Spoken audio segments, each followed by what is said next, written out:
Hello, welcome to topic 9, common law presumptions and related rules of interpretation. Now we have explored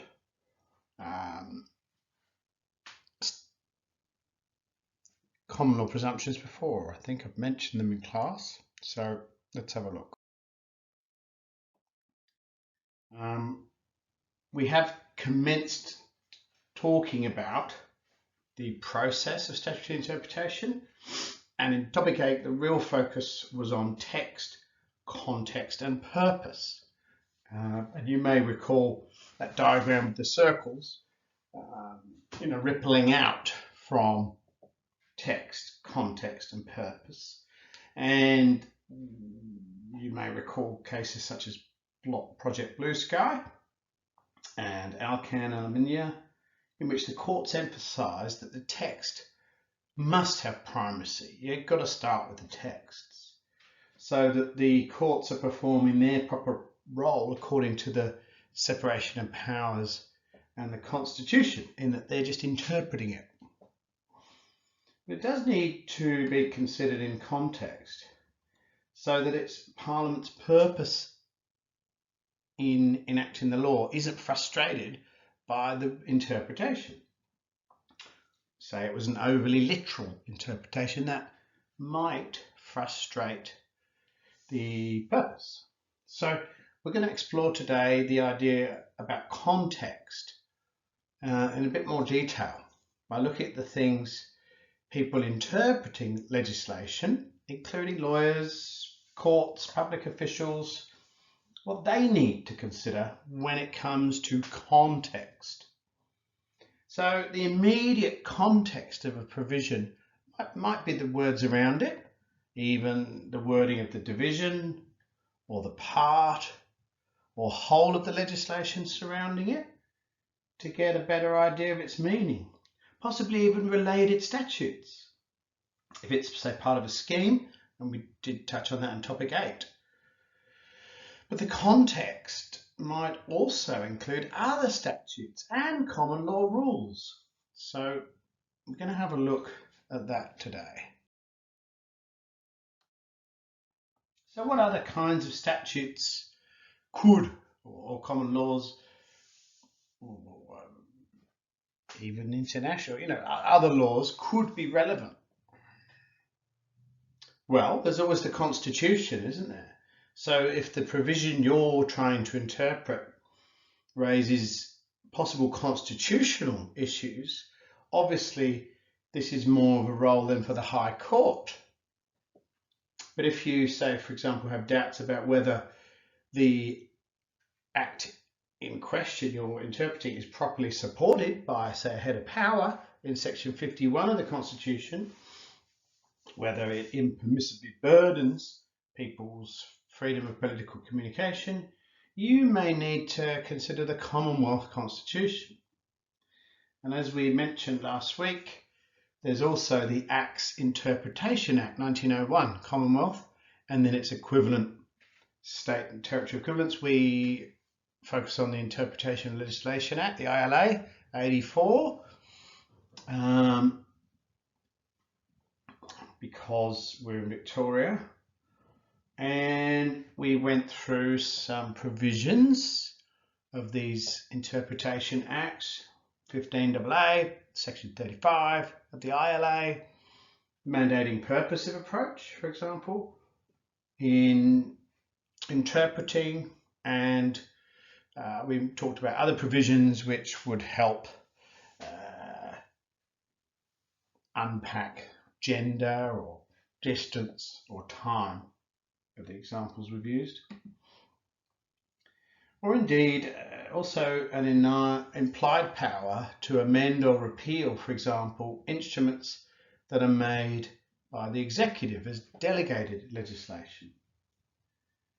Another category we're going to look at today are the Charter of Human Rights and Responsibilities Act in Victoria 2006, and then their equivalent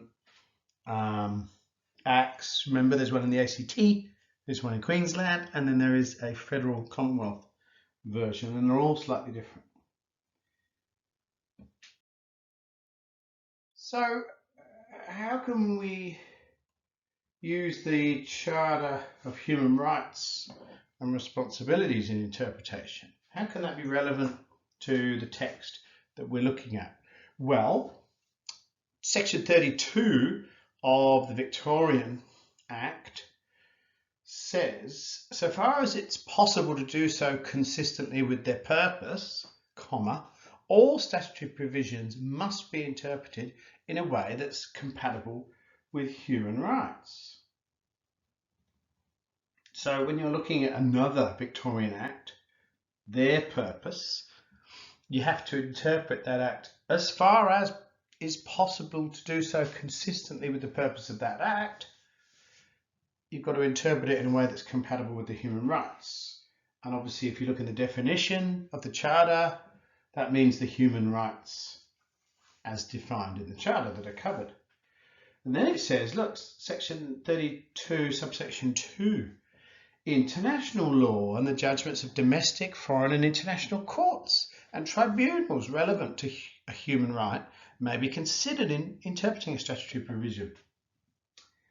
So specifically directs the courts in particular to consider there's any relevant international jurisprudence, something that Australian courts, remember we're plural, we look out but then we look back in, have done sporadically but not consistently.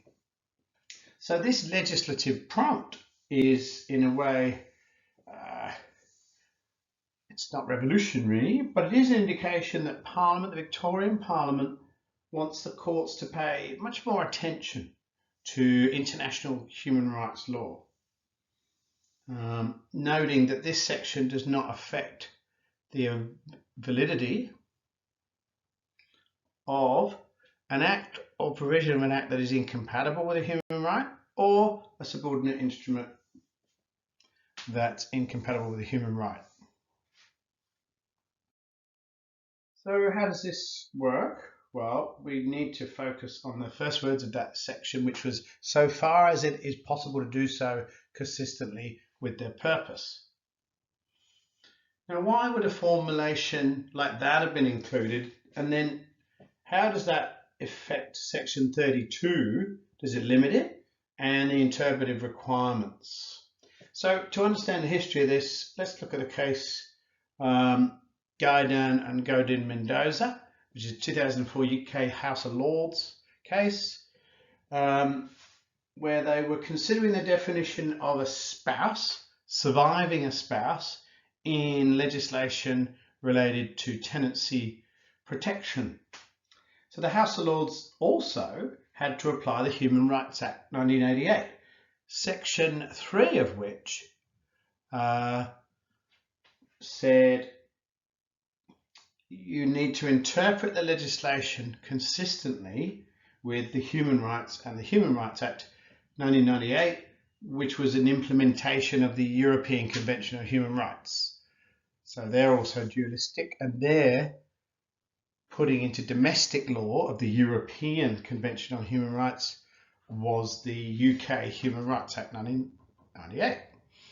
So Section 3 of the Human Rights Act 1988 did not contain, so far as it's possible to do so consistently with their purpose, like we've got in our Section 32 up the top. So the House of Lords asked itself, if there is a discriminatory definition of a spouse, as in it was defined as husband or wife in the old Act, and the courts had previously said, well, that's an opposite sex partner, we can have same-sex partners, they're also spouses. So the laws developed and moved on from the historical notions of spouse.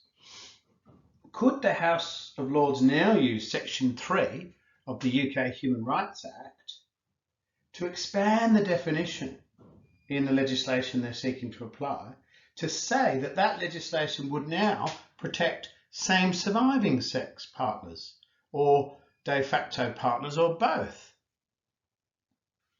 The House of Lords decided that in rare circumstances, Section 3 required it to depart from parliamentary intention clearly stated through legislation.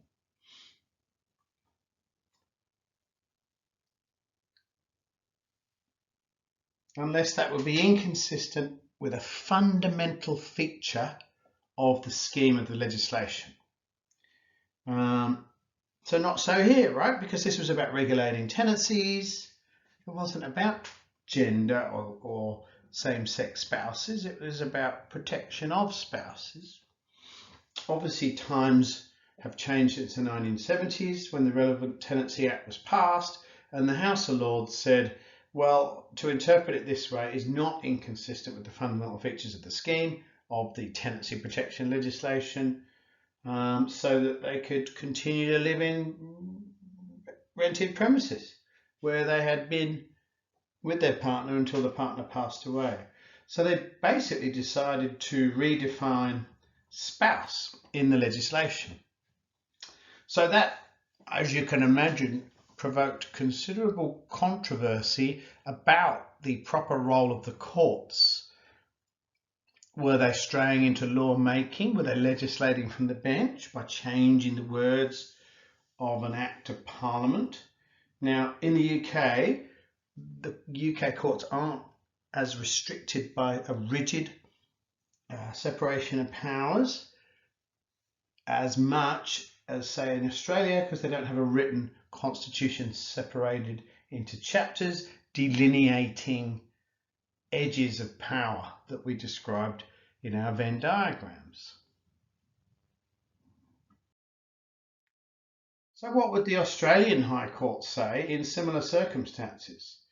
So we've got the additional wording in section 32 of the Victorian Charter about interpreting consistently with Parliament's purpose as far as possible.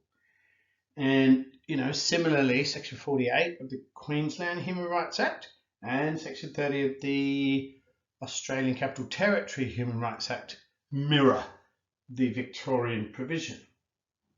So the leading case in this regard is Momcilovic and the Queen, a 2011 case on appeal from Victoria. It's a criminal case in which the Charter plays a role and gets some scrutiny.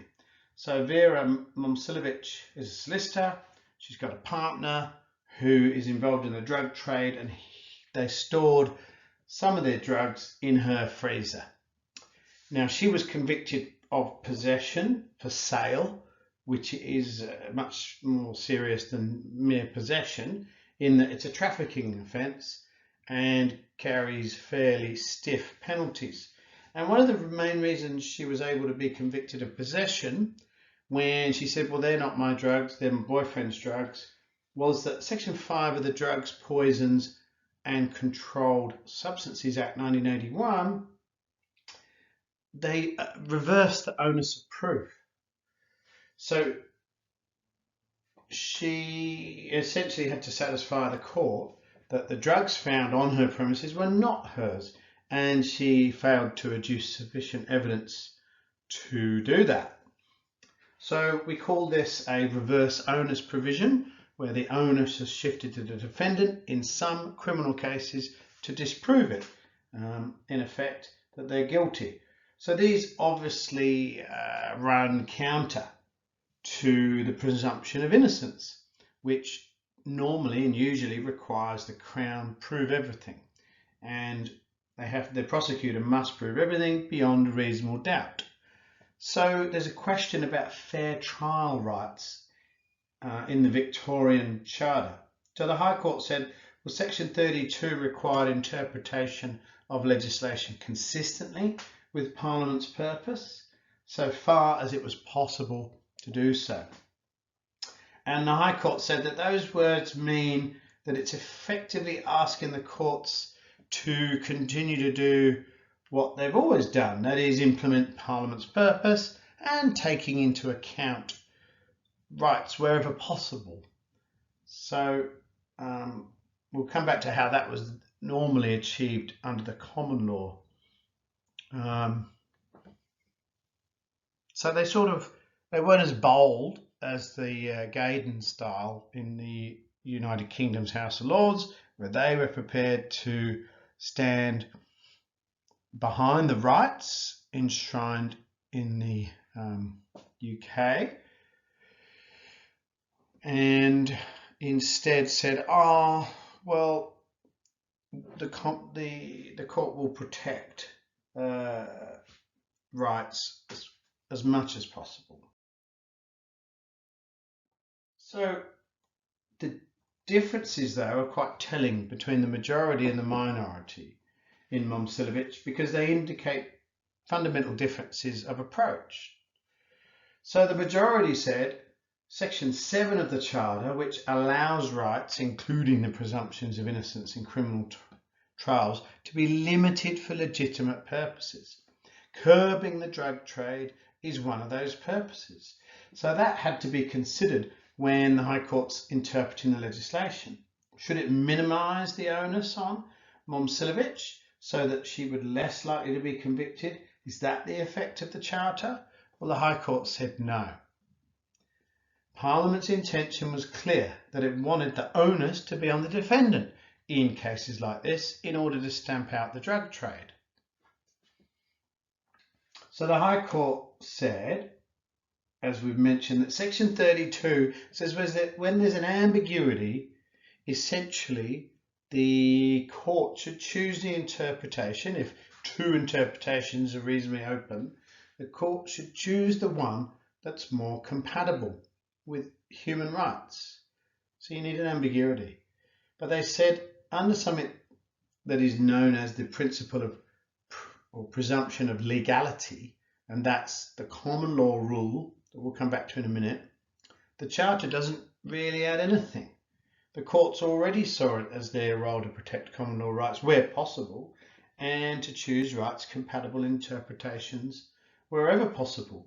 So the High Court majority found the Charter was essentially formalising common law presumption of legality and was not really adding anything, although you could argue it does protect a wider range of rights than the common law. However, the minority disagreed, and some of them thought the Charter went further, and the strongest minority judgment was by Justice Dyson Hayden, pictured there. He thought the Charter required the court to reread or reinterpret legislation in an impermissible way under the separation of powers, like Greedon in the UK House of Lords, and was therefore unconstitutional. He felt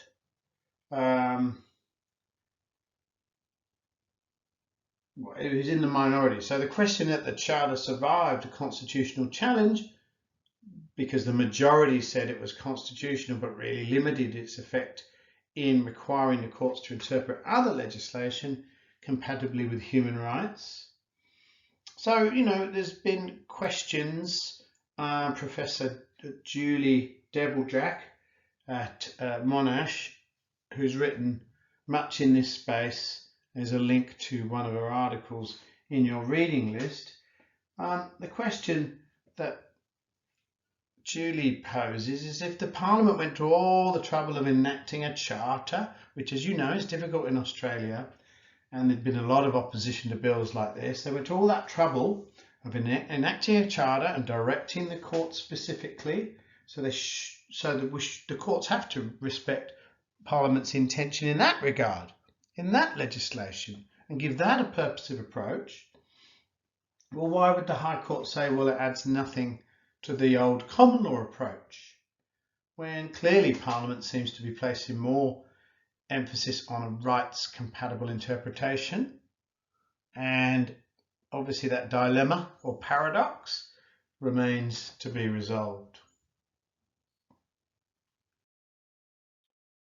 So, moving away from the context of other statutes like the Charter or the Acts Interpretation Act, telling you how to interpret the one you've got in front of you, what if you're just looking at the context of a statutory provision in the one Act, and then there's a conflict between, say, two provisions of the Act you're trying to interpret? So what if Parliament is effectively given multiple instructions within the same Act that can't easily be reconciled? Well, we've touched on Project Blue Sky, is a good example of this. The Australian Broadcasting Authority has got this minimum Australian content standard under section 122 of the Broadcasting Services Act, and it made it consistently with one of the objects of the Act in section 3, which was about protecting Australian productions. But section 160 required it to heed Australia's international obligations. Included, it was argued by Project Blue Sky, this free trade agreement with New Zealand. So the federal court said, well, hang on, there's a conflict between section 122 in conjunction with section 3 and section 160. So they said, well, we've got a principle of statutory construction or interpretation that can resolve this, and that's generalia specialibus non derogant. And special provisions should prevail over more general ones, which was touched on in this week's reading. So, specific provisions should prevail over the more general ones. And the federal court said section 122, in combination with section 3, was more specific, told the broadcasting authority exactly what to do and should prevail. On appeal to the High Court, they disagreed and said, no, this is not a case of general provisions and specific provisions. The principle still stands, but it said section 122 and section 160 were actually equal. Like, well, none was subordinate. They were like competing provisions, and it was a genuine dilemma. The Parliament issuing conflicting instructions and only careful analysis of legislative intention could resolve the issue, and they eventually said that section 160 had to be applied, and the upshot was Project Blue Sky was successful.